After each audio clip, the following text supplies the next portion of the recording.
സുഹൃത്തുക്കളെ, പ്രമോദ് വരുന്നോണ്ടാണ്. പിന്നെ നിങ്ങൾ സ്വർണം വായ്പ എടുക്കാൻ പോകുന്ന ആളുകളാണോ? ബാങ്ക് പോയിട്ട് നിങ്ങൾ ഗോൾഡ് ലോണിന് പോയാൽ അവിടെ നമ്മൾ എന്ത് ചെയ്യണം? അപ്പോൾ അവർ നികുതി ചീട്ട് ചോദിക്കും. നികുതി ചീട്ട് ചോദിക്കേണ്ട ആവശ്യമൊന്നും ഇപ്പോൾ കാണില്ല. കാരണം ഈ പഴയ 4% എടുത്ത് കളഞ്ഞു. അതായത് സബ്സിഡി, കാർഷിക ലോണിൻ്റെ സബ്സിഡി ഒന്നും ഇപ്പം ഇല്ല. അപ്പോൾ അങ്ങനെ വരുന്നൊരു സമയത്ത് ഇപ്പോൾ നിങ്ങൾ ബാങ്ക് ചെല്ലുമ്പോൾ ബാങ്കുകാർ പറയുകയാണ് നിങ്ങൾക്ക് നികുതി ചീട്ട് വേണം എന്ന് പറഞ്ഞാൽ നികുതി ചീട്ടിന് വേണ്ടിയിട്ട് നമ്മൾ വില്ലേജിൽ പോവുകയാണ്, അല്ലെങ്കിൽ അക്ഷയയിൽ പോവുകയാണ്. നിങ്ങൾക്ക് നികുതി ചീട്ട് കിട്ടാൻ യാതൊരു അർഹതയില്ല. കാരണം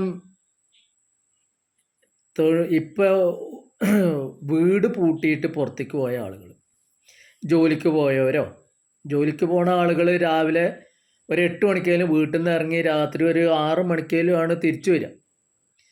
പിന്നെ ചില ആളുകളൊക്കെ വിദേശത്താണ് വെച്ചാൽ വീട് പൂട്ടിയിട്ട് ചിലപ്പോൾ ഭാര്യ വീട്ടിലേക്ക് ഭാര്യ പോയിട്ടുണ്ടായിരിക്കാം, അങ്ങനെയൊക്കെയും വരാം.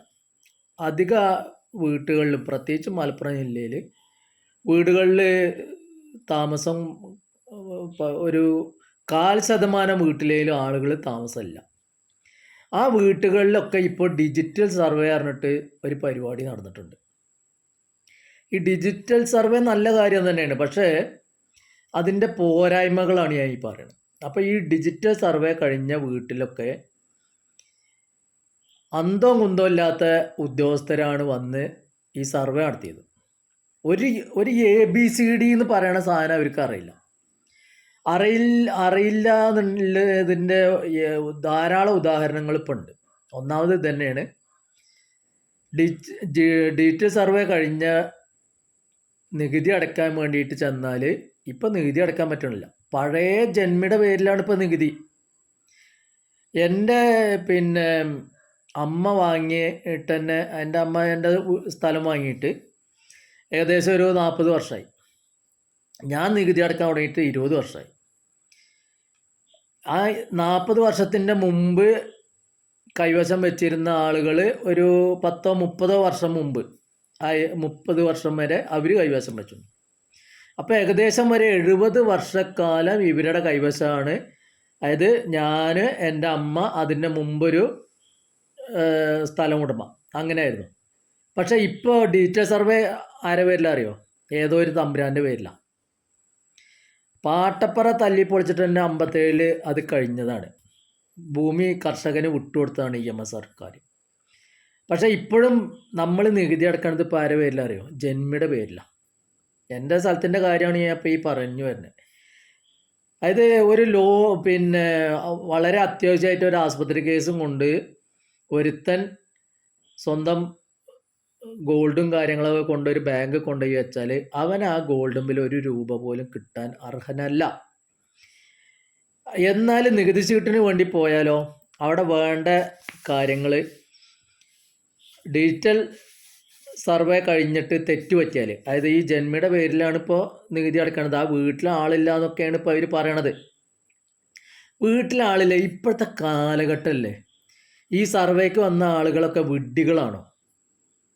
ഈ തൊട്ട അയൽവക്കത്തോ, അല്ലെങ്കിൽ വേണ്ട ഈ ഇവരെ കയ്യിലും ഉണ്ടാവുമല്ലോ വില്ലേജിലെ പേപ്പർ, ഒരു പേപ്പറും ഇല്ലാതെ BTR അല്ലെങ്കിൽ കുടിക്കടോ കൈവശ സർട്ടിഫിക്കറ്റോ ഒന്നും ഇല്ലാതെയാണോ ഇവർ ഈ ഡിജിറ്റൽ സർവേക്ക് ഇറങ്ങിയത്?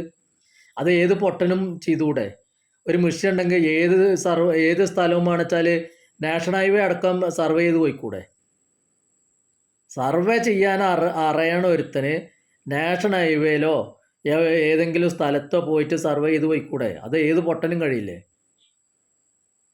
ഇത് വില്ലേജിലത്തെ പേപ്പർ നോക്കിയിട്ട് ആ സ്ഥലം ആരുടെ പേരിലാണ് എന്ന് നോക്കിയിട്ട് അത് തിട്ടപ്പെടുത്താനുള്ള ഒരു സർവേയറുടെ ജോലി, അതാണോ നിങ്ങൾ ചെയ്തത്?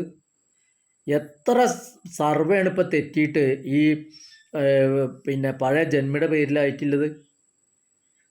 സ്ഥലങ്ങളിൽ മുഴുവൻ ഏറ്റക്കുറച്ചിലോ അല്ലെങ്കിൽ കൂടുതലോ അത് വേറെ ഉണ്ട്, അത് പോട്ടെ, അത് പിന്നെ പഴയ കോലളവ് തെറ്റിയതാന്ന് പറയാം. പക്ഷേ ഈ പഴയ ഈ 70 കൊല്ലം മുമ്പില്ല ജന്മീനങ്ങളെ എവിടേക്കാണ് ഈ പിടിച്ചുകൊണ്ടുവന്നത്? അതൊന്ന് പറഞ്ഞു തരും നിങ്ങൾ. അത് നിങ്ങളൊന്ന് ബോധ്യപ്പെടുത്തണമല്ലോ, കേരളത്തിലെ ജനങ്ങളെ നിങ്ങളൊന്ന് ബോധ്യപ്പെടുത്തണ്ടേ ഈ ജന്മീനെ എവിടുന്ന് കൊണ്ടുവന്നു എന്നുള്ളത്. എന്നിട്ട് ഇപ്പോൾ ഡീറ്റെയിൽ സർവേയിൽ തെറ്റുപറ്റി, നികുതി അടക്കാൻ യാതൊരു വകുപ്പുമില്ല. അപ്പോൾ അതിന് വേണ്ടതെന്ന് വെച്ചാൽ ഡിജിറ്റൽ സർവേ ക്യാമ്പ് ഓഫീസിൽ പരാതി നൽകുക, 2 ഓൺലൈനായിട്ട് പരാതി നൽകുക, 3 ആവശ്യമായ രേഖകൾ ഹാജരാക്കുക. എവിടെ പോയിട്ട് ഹാജരാക്കണം? എന്ത് രേഖയില്ലത്? സർക്കാരിൻ്റെ ഒരു സംവിധാനമാണ് ഈ രേഖ തരേണ്ടത്. ആ രേഖ തരേണ്ട ആളുകൾ തന്നെ ഇത് ജന്മിയുടെ പേരിലാക്കി കൊടുത്താൽ എന്താ ചെയ്യുക? പിന്നെ പരിശോധന സമയത്ത് തിരുത്തൽ വേണമെന്നെങ്കിൽ ഡിജിറ്റൽ സർവേ പ്രസിദ്ധീകരിച്ച് നിശ്ചിത ദിവസം കഴിഞ്ഞാൽ തഹസിൽദാർക്കോ അല്ലെങ്കിൽ ഡിസ്ട്രിക്ട് സർവേ സൂപ്രണ്ടിനോ അപ്പീൽ നൽകണം. ഞങ്ങളെ കുഴപ്പമാണല്ലോ, ഈ കേരളത്തിൽ ജനിച്ചു പോയി എന്നുള്ളത് ഞങ്ങൾക്ക് പറ്റിയ തെറ്റാണ്, ജനങ്ങൾക്ക് പറ്റിയ തെറ്റാണ്. ഇതിൽ റവന്യൂ മിനിസ്റ്റർ കൃത്യമായിട്ട് ഇടപെടണം. ഈ പാവങ്ങളെ തൊട്ടിട്ട് പിന്നെ വില്ലേജിലേക്ക് നടത്തിക്കുക. ഞാൻ ഇപ്പോൾ വേറൊരു കാര്യം കൂടി പറഞ്ഞുതരാം. എൻ്റെ ഒരു സ്ഥലം പോക്കുവരവ് നടത്താൻ, അതായത് പിന്നെ പറമ്പാക്കി മാറ്റാൻ, പിന്നെ ഇതായിരുന്നു, പള്ളിയിലാണ്, അത് പറമ്പാക്കി മാറ്റണം. അതിന് അന്ന് ഓൺലൈൻ ആയിട്ടില്ല, ഓൺലൈനിൻ്റെ മുന്നേ മാനുവലായിട്ട് കൊടുത്ത് പിന്നെ സ്ഥലത്തിൻ്റെ അതിരുകളുടെ ഫോട്ടോ കാര്യങ്ങൾ സർവേ ചെയ്ത് ഒരാളെ സർവേക്ക് കൊണ്ടുവന്നു, അയാളുടെ ഫീസൊക്കെ അടച്ചിട്ട് അയാളെ കൊണ്ടുവന്നിട്ട് അത് പിന്നെ പെരിന്തൽമണ്ണ സബ് കളക്ടർ ഓഫീസിൽ സബ്മിറ്റ് ചെയ്തു. ആ പേപ്പർ മൊത്തം ഇന്ന് പോയി. വീണ്ടും അതിൻ്റെ പിന്നാലെ നടന്നപ്പോഴാണ് മനസ്സിലായത് ആ പേപ്പറുകൾ നഷ്ടപ്പെട്ടു. എവിടുന്നാണ് പോയത് എന്ന് അവർ പറയണില്ല. ആയിക്കോട്ടെ, പോട്ടെ, നമ്മളെ തെറ്റാണല്ലോ, അവിടെ കൊണ്ടേ കൊടുത്തത് നമ്മളെ തെറ്റാണ്. വീണ്ടും അത് കൊടുത്തപ്പോൾ അത് ഓൺലൈനായിട്ട് നോക്കുമ്പോൾ ഇപ്പോൾ ഏകദേശം 10 കൊല്ലത്തോളമായി. ഇതാണ് സർക്കാർ ഓഫീസിൻ്റെ സ്ഥിതി. ഈ പോയേനും നമ്മൾ തന്നെയാണ് ഉത്തരവാദി, അവിടെ കൊണ്ടേ കൊടുത്തതും നമ്മളെ തെറ്റാണ്. ഇത് പിന്നെ നിലം പറമ്പാക്കി മാറ്റണം എന്നില്ല അപേക്ഷ കൊടുത്ത തന്നെ എൻ്റെ ഭാഗത്തുള്ള തെറ്റാണ്. അതേപോലെ തന്നെ ഇതും നമ്മളെ തെറ്റാണ്. അതായത് ജന്മിയുടെ പേരിൽ ആക്കുമ്പോൾ ഇവർക്ക് തൊട്ട അയലോക്കത്തോ അല്ലെങ്കിൽ നമ്മളെ കുടുംബക്കാരോ ബന്ധുക്കാരോ അല്ലെങ്കിൽ നാട്ടിലോ എവിടെ അന്വേഷിച്ചാലും ഒരാളെ ഫോൺ നമ്പർ കിട്ടും. ആ ഫോൺ നമ്പറിൽ വിളിച്ചിട്ട് ഞങ്ങൾ ഇന്ന സമയത്ത് ഡിജിറ്റൽ സർവേക്ക് വരുന്നുണ്ട്, നിങ്ങൾ വീട്ടിലുണ്ടാവണം, നിങ്ങളെ പേപ്പർ കൊണ്ട് അവിടെ നിൽക്കണം എന്ന് പറഞ്ഞാൽ ഏതൊരാളും ലീവ് എടുത്തിട്ട് അവിടെ നിൽക്കും. ഇതിപ്പോൾ എന്താണെന്ന് വെച്ചാൽ ഡിജിറ്റൽ സർവേക്കാരൻ വന്നിട്ട് ഒരു പ്രഹസനം നടത്തിയിട്ടാണ് പോയി.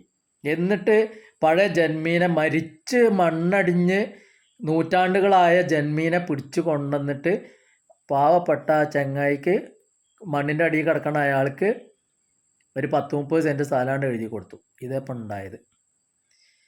ഇതിൽ റവന്യൂ മന്ത്രി എത്രയും പെട്ടെന്ന് ഇക്കാര്യത്തിൽ ഇടപെടണം. ഇത് കേരളത്തിലെ ജനങ്ങളുടെ ഒരു ആവശ്യമാണ്. ജനങ്ങൾ ദുരിതത്തിലാണ്. കാരണം ഇങ്ങനത്തെ തെമ്മാടിത്തം നിങ്ങൾ ഒരിക്കലും കാണിക്കരുത്. അല്ലെങ്കിൽ പിന്നെ ഇപ്പം ഇതുവരെയും നികുതി ഞങ്ങൾ അടച്ചിരുന്നില്ലേ, അതേപോലെ അടച്ച് പേപ്പർ തരും, അതല്ലേ വേണ്ടത്.